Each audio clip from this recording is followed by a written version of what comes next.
is when the left tried to do hit pieces on me during the election, and that was my red pill moment. Really? So Yeah. wait, how did doing an anti-bullying thing get you caught up in the left?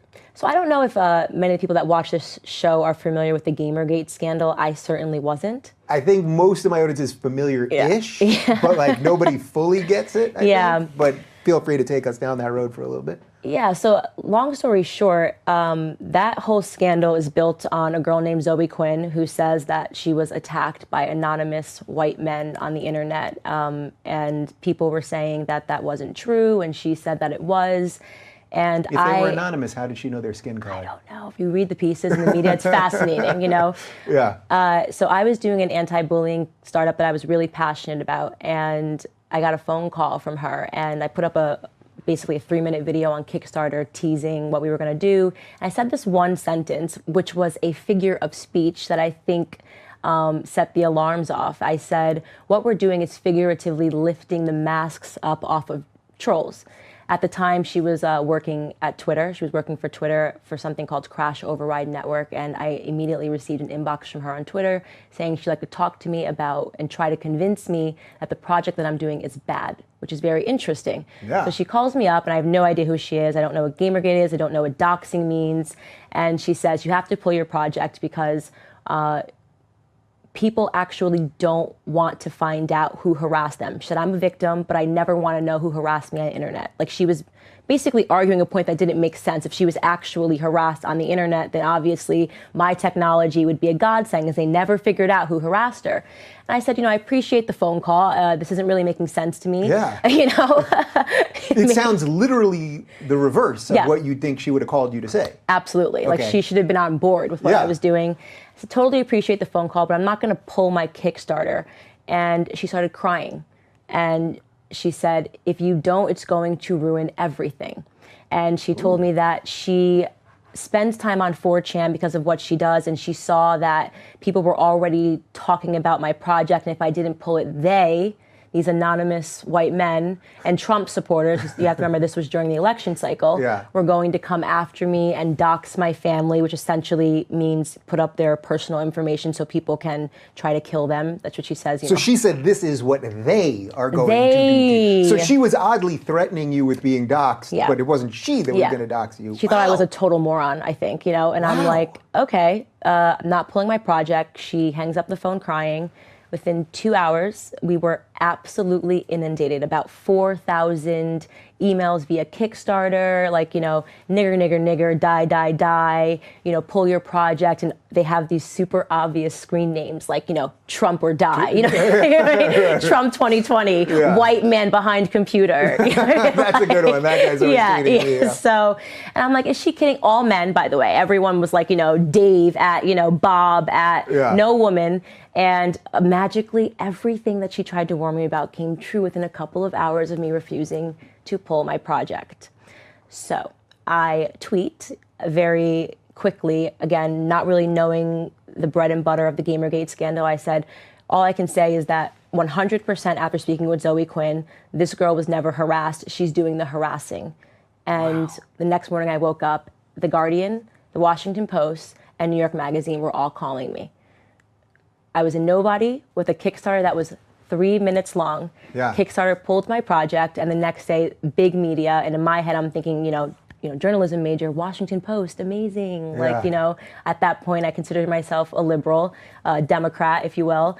And so I was like, great, I'm going to talk to them. I'm going to tell them about this girl. They're going to write the piece, you know. I have a bad feeling where this is about to go. This is about to go completely sideways. Okay. So I speak to a person named Jesse Singal, who works for New York Magazine, and he's like, yeah, I saw your tweets. He's not a fan of mine. No, he is a journalist hitman, as I like to call them.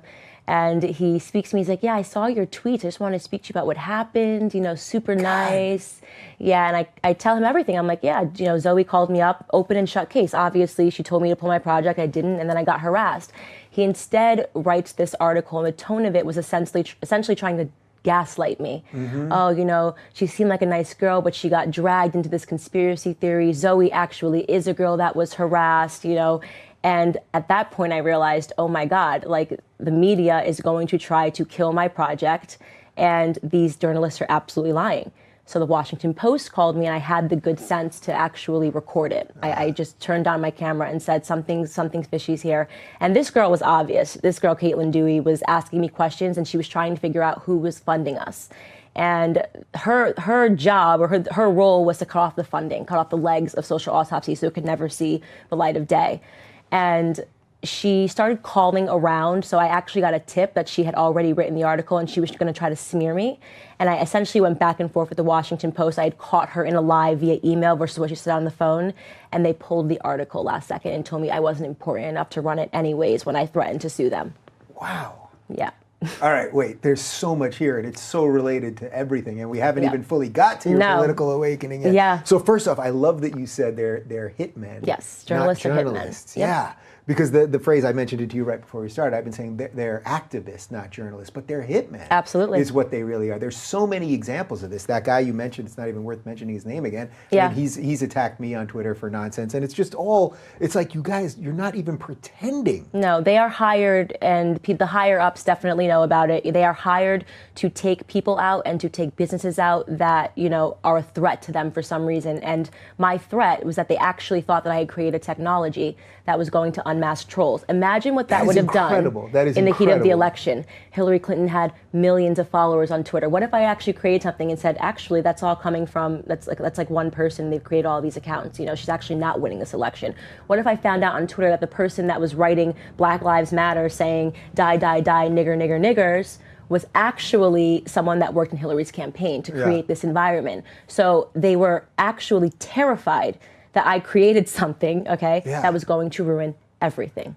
So wait a minute. So did you actually create? No. Right, so that's the thing. So you didn't even create this technology. They had actually done their job as journalists and asked me questions about what I had created. Yeah. They would have left me alone. But, all right, and then Kickstarter pulled it? They pulled it, didn't give me a reason. They just pulled the project off. An anti-bullying, and could you do anything that's more innocent or more PG? An anti-bullying, hey, we're raising money, we want to try out this, anti-bullying tech startup type thing. We had nothing but a splash page at that point. Yeah, all right. So, it's funny because hearing this, it all sounds incredible, and yet I've personally been part of some of this stuff. I've obviously sat across from people from Brett Weinstein and Colin Moriarty, people that have been through this monster. Right. This dishonest media, the craziness online, all of this stuff. So, okay, so this is all happening to you. When did you start piecing it together? Instantly. The second the Washington Post called me and Caitlin Dewey was trying to cut off the legs of the funding, I realized I had to go back and watch the Kickstarter and say, what did I say that set this off? And I realized it was that one line. They thought that I actually, and then her saying, you're going to ruin everything. I pieced it all together instantly, and I realized that my friends were my enemies, and my enemies were my friends, and the only people that covered the story extensively and accurately were the white nationalist Breitbart.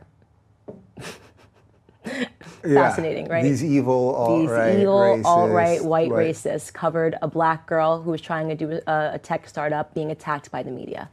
It's so interesting that she used the word everything. You're going to ruin everything. That's a really fascinating little play. Terrifying. And you know how sometimes one word can actually change everything? Yep. Can change everything. Yeah. One word, but you're going to ruin everything. Like, you would think that in her line of work and with all these people, they're always complaining about these trolls. Yep.